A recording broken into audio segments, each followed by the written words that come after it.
Hello folks and welcome. PCLinuxOS 2023, KDE Plasma version 5.27.7. And it's using a very advanced kernel, 6.4. And you can see my hardware here. I'm using a Ryzen 5 AMD and AMD graphics card, Radeon RX 550. It's a 4 gig video card, filming in 1920 by 1080. All my videos will have timelines and chapters. This actually looks very nice in 4K, and I'm capable of filming in 4K, but I thought I'd spare you the small icons. But in either case, I would encourage that you subscribe. I have roughly 200 videos on my YouTube site on all kinds of material. So today I'm going to be discussing PCLinuxOS 2023 for new users. I'll be talking about backups, widgets, file manager tips, web browser tips, your main menu tips like drag and drop icons and add to favorites, and then also touch upon Krunner and Synaptic Package Manager for installing software. So, welcome folks. I am going to use my first command of the day, which is Alt and F4. Alt and F4 closes any window. So, going out of order, I am going to open up a web browser, and if I can click on it, let's try that one more time. And I'm going to give you information about this distribution using DistroWatch. I don't use the popularity rating on DistroWatch at all, just as an FYI. But I like the information part. So PCLinuxOS, it's out of the United States. It's an independent distribution. They offer 3 desktops. The KDE Plasma, and that's the video you're watching, the Mate desktop, and the XFCE desktop. The XFCE desktop is more forgiving on older computers. The category is listed as beginners. They offer a live medium. For you folks that don't know what that means, is you can go to PCLinuxOS.com's website. That's where you can get the ISO or image and burn it onto a USB stick or DVD and test drive it without installing. All right. With that said, I'm going to close this. Alt and F4. So where to begin with our thing here? Well, first of all, let me talk about what's on the screen. Obviously a very nice wallpaper. Again, I'm filming in 1920 by 1080. All my videos have timelines and chapters. And if you need to adjust your resolution on your video player, your YouTube player accordingly, look for that gear symbol. So I have a shortcut to Dolphin the File Manager. That icon is here after installation. You won't have these 3. So toward the end of the video, I'm going to be showing you how to do backups using a text file. I'll also be showing you the graphical version of what this text file uses. And then I'll talk about these 2. And also, these are widgets. And we can start with Krunner. So Krunner is automatically running. You don't see it when you install it, but when you start typing, it starts finding applications. I'm going to just type in KC for calculator. KCalc, scientific calculator. You open that up, you do your calculation things, and you can hit the close button when you're done playing, or you can just minimize the thing. What's another option for closing a window in PC Linux? Alt and F4. It closes any window. All right, so that's another tip for you. All right, so what do these do? Well, they're widgets. Right-click, add widgets. You can get new widgets, you can search widgets, you can do keyword searches, or you can click and drag. This one here you have to install. I believe this one comes installed, and they're located down here. This is lock and logout is one of them, and the other one is shut down or switch. Okay, because you can see there's a trash can symbol there. So this one is configurable. So if I hit the right click on it and configure it after I dragged it onto my desktop, I can also disable functions like these little guys. This one, not so much. This has a different configuration box. All right. But in either case, you can see what it's little shortcuts. Just be careful with this one. This one, I believe this one powers down the system almost immediately. So save your files before using any power keys. That's always my advice. Okay.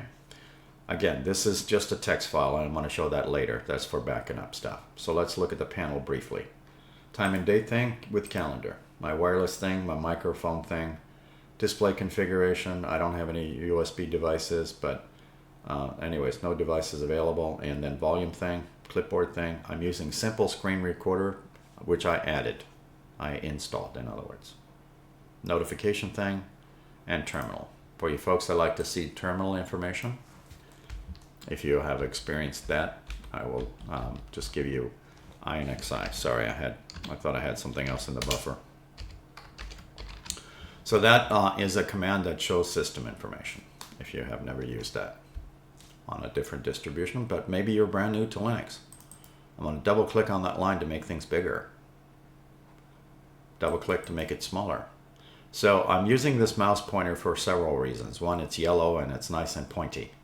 But the second thing is when I do that, it has a bar that I'm pointing to. So to do this kind of stuff, be below that bar when you're double clicking to resize the window. You can still do it the old-fashioned way.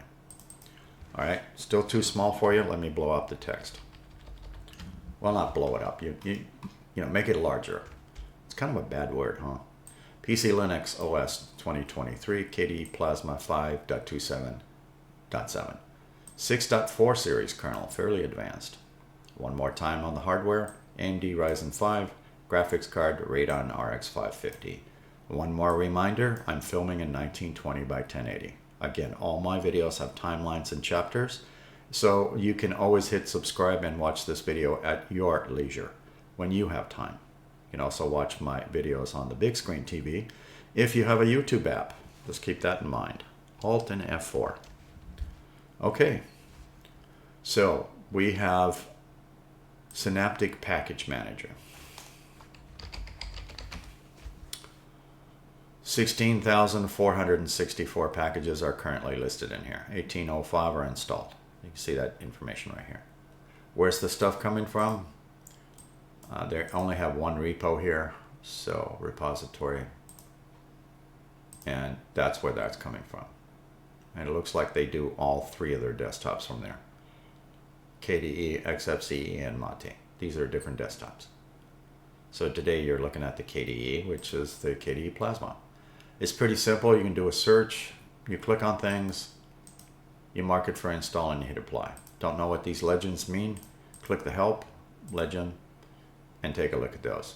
If you have ever used another distribution with Synaptic Package Manager, you may want to familiarize yourself with some of the icons because they do change on some distributions. Fairly simple to use though. All right, Alt and F4. We have a green thing here. It says configure your computer. I'm not really going to go through all the settings. I'm just going to show you the basics. So again, another shortcut to Synaptic Package Manager, sharing, network, hardware, system, and so forth and so on that you can set up for configuration. And of course you have your standard configuration for the Plasma desktop. You have appearance, global themes, get new ones. Application styles, get new ones. Screenshots are recommended, at least on my book, if you're making changes to anything. What is the screenshot tool in this one? SCR. It's called Spectacle.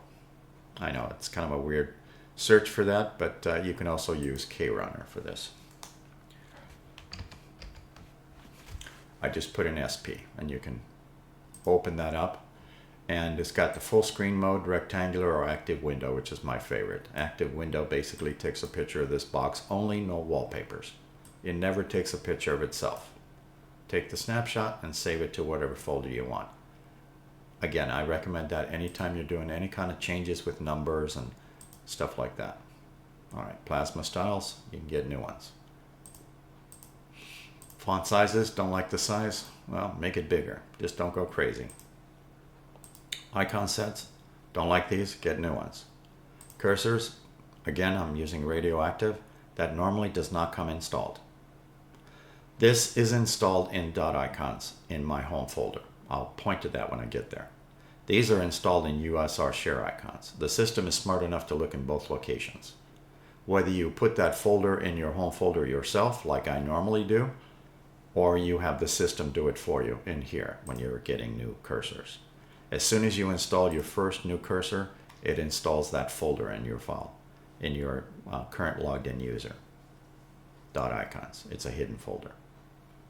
But in either case, when you're doing your mouse pointers or cursors, some of them are resizable and some of them not so much. When you change cursors, especially if you're doing drastic stuff from one color to another, hit apply and then log out of your system and log back in at a bare minimum. That's what I recommend. Otherwise you get remnants of the old cursor, if that makes sense. If not, a full reboot. Okay? And I'm going to hit discard because it thinks I made a change. You want to take a look at some of the fonts and the splash screen.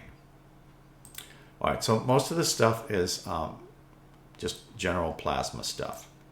Now the behavior I changed from single click on anything to double click. One of the reasons that I don't like single click for a lot of reasons, because I deal with a lot of Linux distributions and I make power icons sometimes that are, well, as soon as you activate them, they power down the system. So that's why I don't like single click when I'm using stuff like that. So I select double click for everything. And it's the same thing with the file manager. Okay, so I'll be showing some tips in there in a second. Other than that, general settings. One more time, filming in 1920 by 1080. Your screen resolutions will be different than mine, but I can certainly film in 4K. And I can crank the refresh rate up too. But I'm trying to spare you the small icons.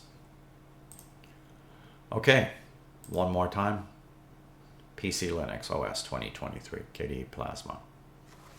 All right, another command for closing that again, Alt and F4. All right, file manager time. File manager for this distribution is Dolphin. So under settings, under configuration Dolphin, you may want to take a look at the startup. The default is folders and tabs. If you wanted to have a default to your home folder, my username for today is PCman. It's just a made-up name. All right, so just one option for you there. Again, the behavior of this file manager is currently set to double click, and that was done in this setting right here. Okay. Now with that said, let's talk about some options for you. So the zoom factor thing is down here. Right next to that is how much free space you have on your current booted in drive. Okay, I also have some other hard drives sitting here. But more importantly, I'll talk about that a little bit later for backups. So my home folder can also be toggled entry-wise. Again, the name of my user for today is PCman. It's just a made-up name. So resizing icons, you can do it the system way, which is basically click zoom in, click zoom out, and reset zoom to 0. In other words, default. Or you can use the control key and hit plus plus plus to make it bigger, or hold the control key and hit minus minus minus, or negative negative to make it smaller. Or you could do it my way. I hold down the control key and I substitute the plus, the 0, and the minus all at the same time. I'm going to be using my computer mouse scroll wheel to do this. Hold down your control key and scroll backwards, and you can hold it down and scroll forwards. Backwards and forwards to resize icons from dinky to jumbo. Well, not that jumbo, but anyways, you get the idea. And get it kind of in between. You'll see this thing moving as I'm doing this. Okay? So get it to a comfortable size. Then let go of the control key. And this comes in handy also for thumbnails. So speaking of, I can make any of these things my wallpaper or background. So right click on the image, set as wallpaper. If the image or wallpaper has digital information, maybe it's a photo or something, I'll find something. I think this one was taken with my wife. By the way, I want you to notice the name of the image is 15 JPEG, and so is this one, but it's got an extra 15 JPEG on it. That's perfectly legitimate in Linux. I could make another one that says 14 JPEG, uppercase JPEG, and that'll be perfectly acceptable. 14 JPEG lowercase, 14 JPEG uppercase, and they'll be perfectly acceptable. Let me demo that. I'm going to copy that image, and I'm going to paste it. and I will suggest a different name. And continue.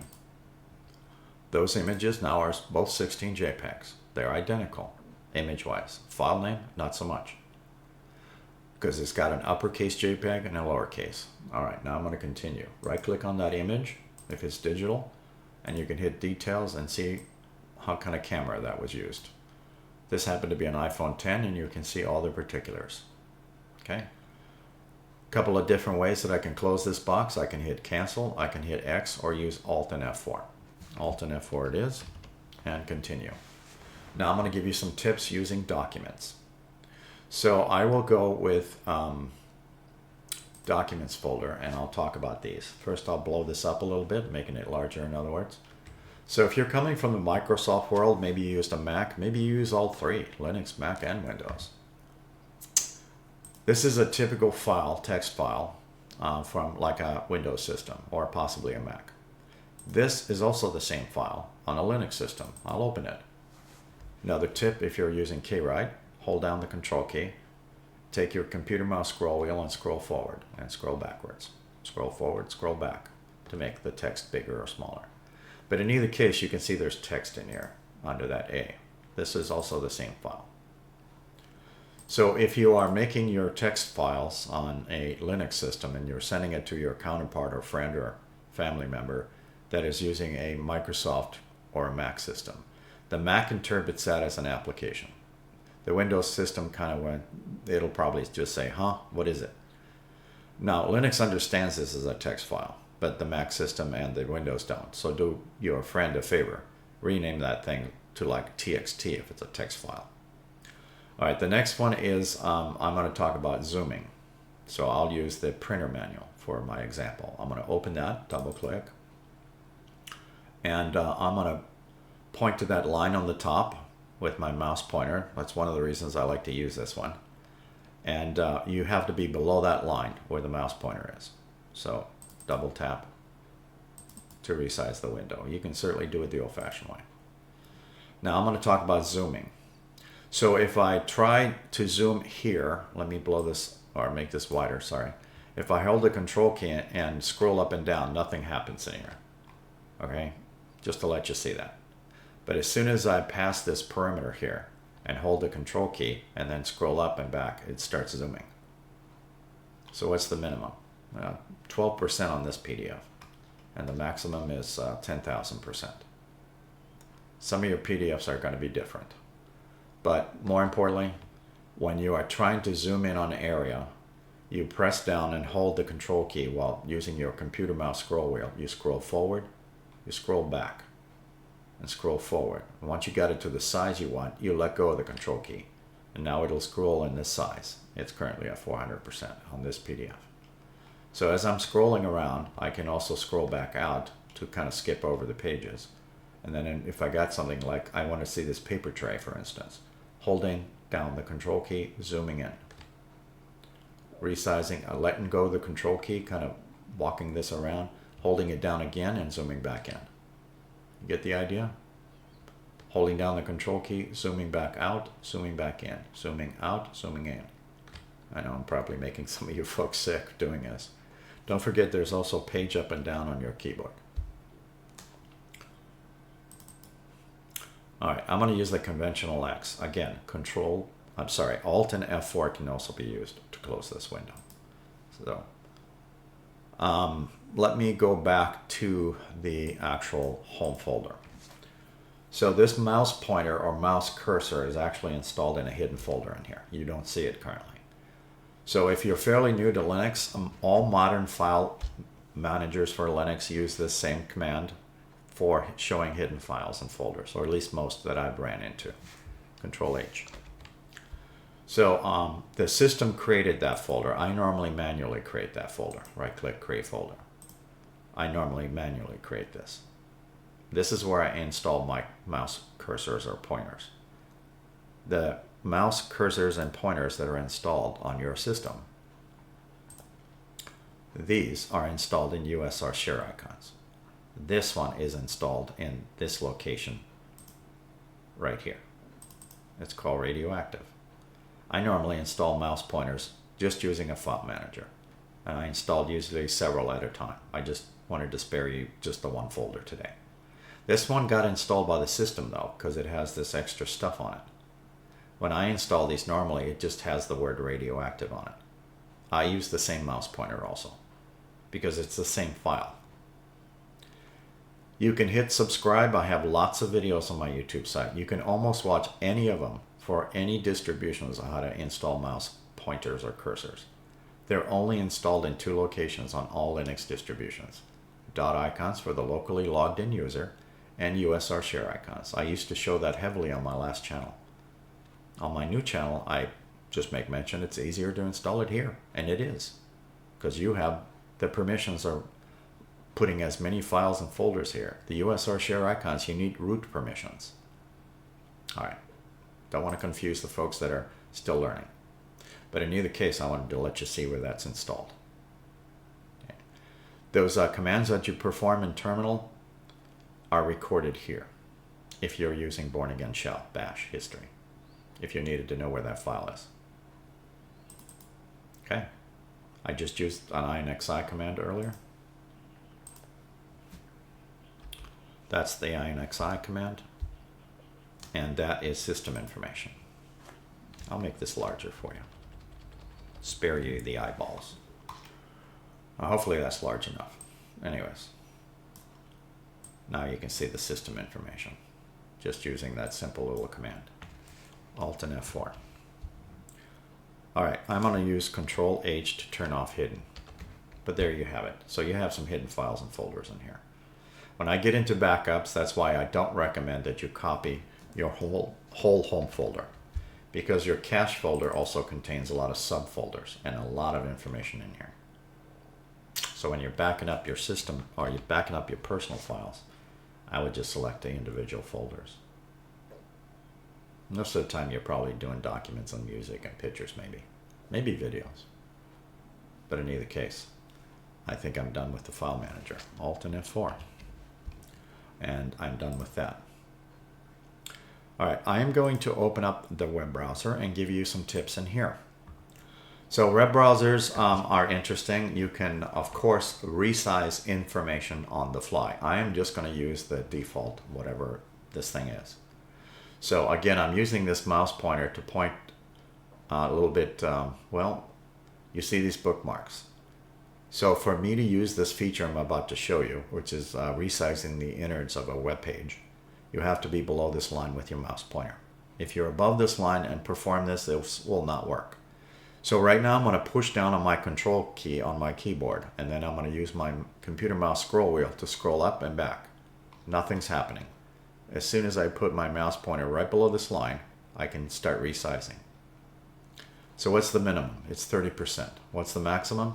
I'm holding down the control key while scrolling up, 500%, and something north of 100. Let's leave it at 110. And I'm going to let go of the control key. Now you can scroll in the 110 size.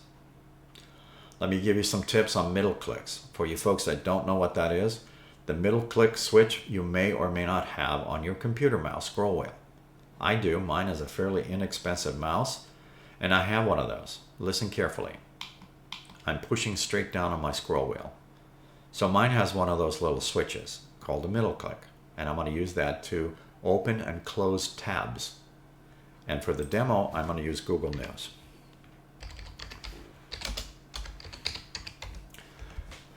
So you can use this information however you want. Don't focus in on the articles. They're bad enough as it is. But is 130 good enough? I'm going to hold down the control key, and I can go smaller or bigger. So let's just make it 140 and call it good. So what I'm about to do is I'm going to be clicking these articles, but not with my standard click. I'm going to be middle clicking, and these articles will open up in tabs so I can read them later. And now I will never leave this page. So as I'm scrolling, reading highlights, I'm going to be pushing down on the scroll wheel to do a middle click while opening these articles in the background. There's one. Here's two. Here's three.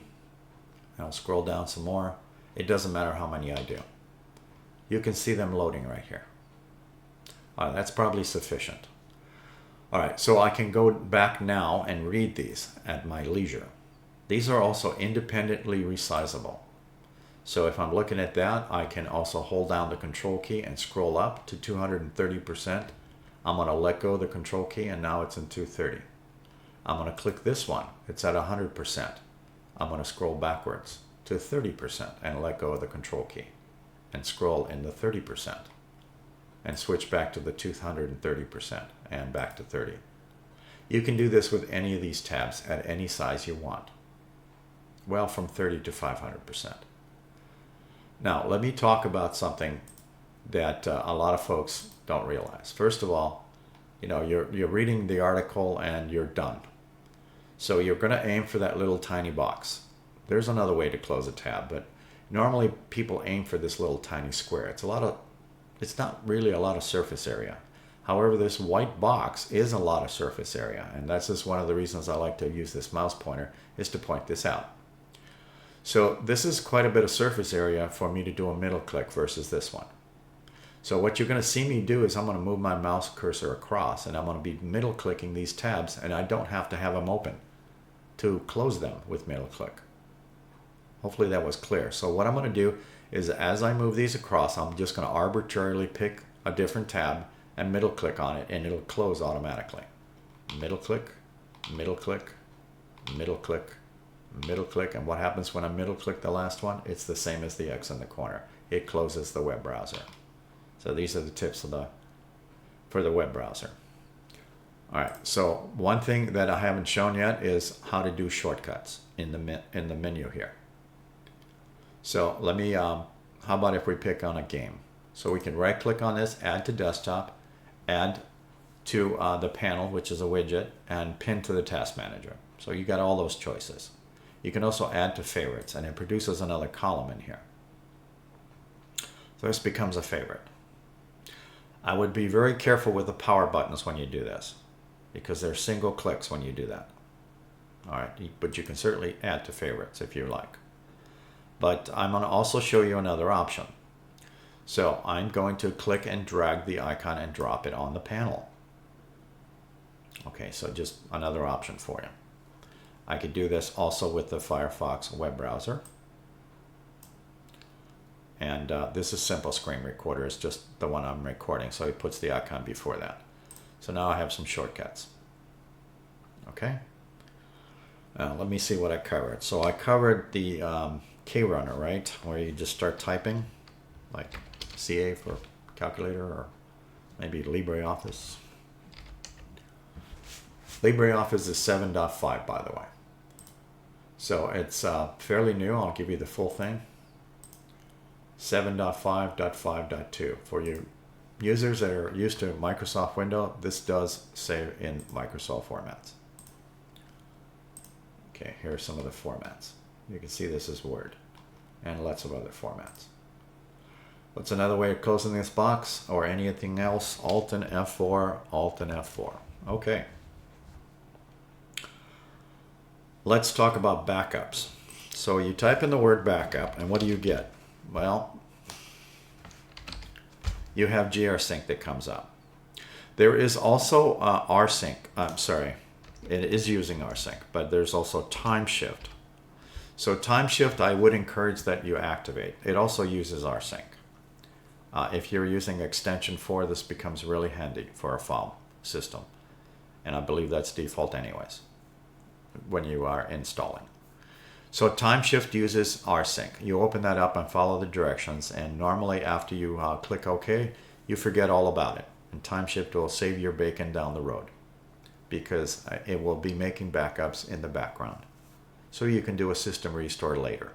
Again, it's meant under default conditions to copy and back up your system files, not your personal files, under default conditions. Time shift is also found on your installation media, whether you used USB stick or DVD. All right, so Grsync is Rsync or remote sync. I'm going to first demo this file right here, which also uses Rsync. So that file, I'm going to open up the file manager and make a couple of boxes. And I'll resize the icons. Let me resize them back to dinky or somewhere in between. So what I'm going to do here is I am going to cover those two windows so I don't accidentally click anything, and hit Control N as in Nancy to make two boxes. You'll see why in a second. So downstairs I have my backup drive. This is an internal backup drive. You can use USB backups also. It has specific folders in here. These are just demo files that I use on a lot of these. This is one of my demo machines, and I have a backup drive with demo files on them. But I made a folder called PC Linux Stuff for this machine only. And it has folders in it. I'm going to delete those because those are backups. So basically it's trashing them right now. So keep in mind, that's my destination. Media backup PC Linux Stuff.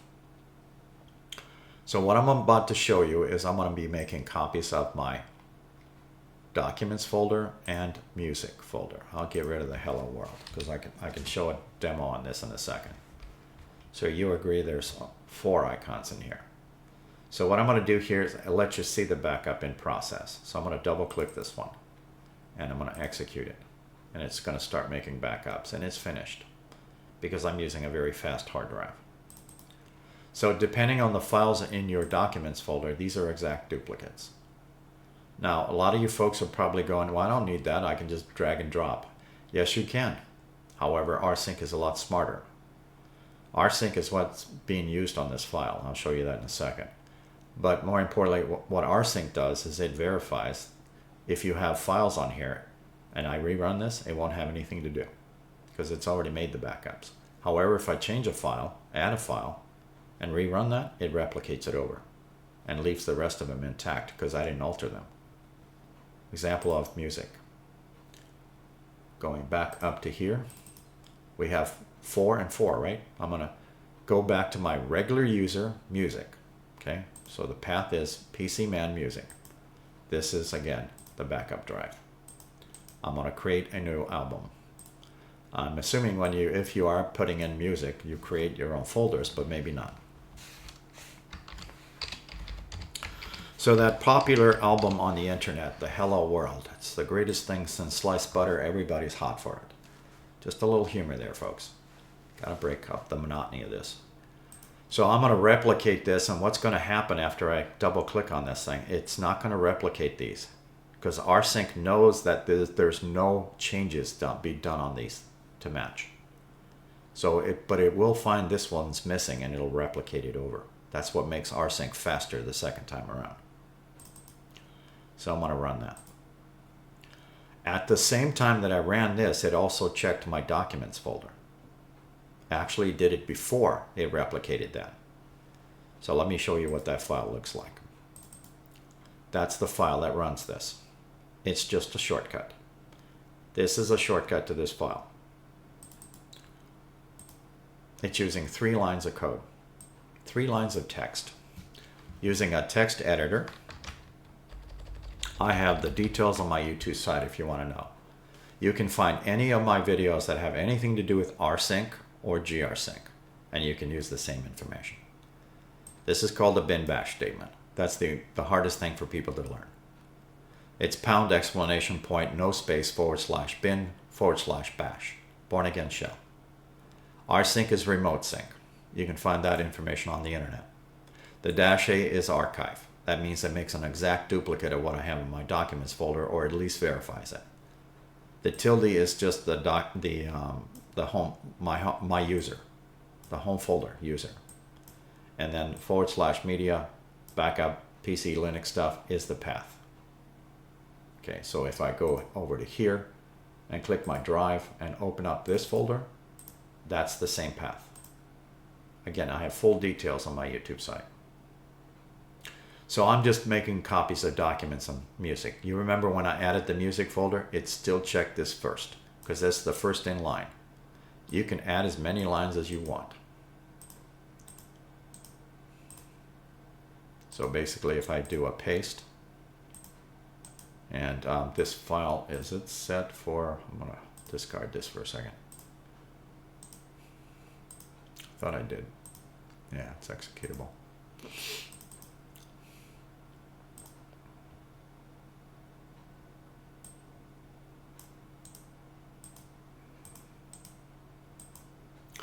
So if I were to do it that way, I just copied the line above, then I can change that to other folder names to cheat. Otherwise, retype the whole line. I am not going to save this one. Okay, so I'm going to discard it. But again, I got full details on my YouTube site. Now I'm going to change this thing up, and I'm going to use an application that already came installed on your system. That one is called Grsync. And you guessed it, it's using rsync also. However, this is for you graphical folks that don't want to use a script file. And you may find this is easier to use. So what I'm going to do is erase this, because this is normally how it comes in default. This again is Grsync, and you can look on the internet for information regarding this and find out if what all these basic options mean in advanced and extra. If you just use the standard options, you're good to go. But you can certainly change these if you like, but I'm going to use the basic options after. This is the second time I opened this, by the way. So I'm going to hit open, and what I'm going to do here is I am going to copy, which one do I want to use? How about pictures? We have pictures, right? I'm going to get rid of that text file because I'm going to demo something here for you. So I'll resize the icons. You can see there's lots of photos in here. Okay, so what I'm going to do is I'm going to pick this folder by hitting open, going over to my pictures folder, my username, and that's a bad destination. So basically I am going to go to home folder, pictures, and hit open. What you want to see is the path. You want to see home, the name of your users, and pictures, if that's the folder you picked. If I did the home folder, trust me, you would be copying a lot of stuff, because there's a lot of hidden files and folders. That's not what you want to do. I don't recommend that. Pick an individual folder. It'll copy faster too. All right, where are we going to send it to? I have lots of choices. Do I have an internal hard drive or an external? It doesn't matter. Whatever is in your menu for devices. All right, so I'm going to pick other locations and this backup drive. However, I'm not going to just send it to the primary folder of the backup drive. I'm going to send it to a specific folder, which in this case is the folder that I called PC Linux stuff, which already has documents and music in it from that script file. So I'm going to hit open. I almost closed that without doing that. So right now it's going to send my pictures backup over to media backup PC Linux stuff, this folder right here. And then I'm going to hit the play button. And now you can see it making the backup. That's the reason I opened this. And you get a completed message. So what happens when I rerun this? Nothing. It's got nothing to do. What if I add a file in here? All right, let's create a text document. It's small enough. We'll just leave the default. So now there's something different in here.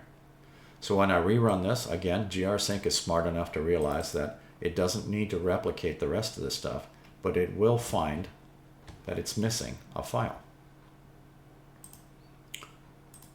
Hey, it looks like nothing happened, right? But trust me, the text file's in here. That's what makes rsync very fast. All right, so whether you use regular rsync with script files or Grsync, your choice. But more importantly, you can also go find backup programs. But I was just showing you simple ways to backing up stuff. Thank you for watching.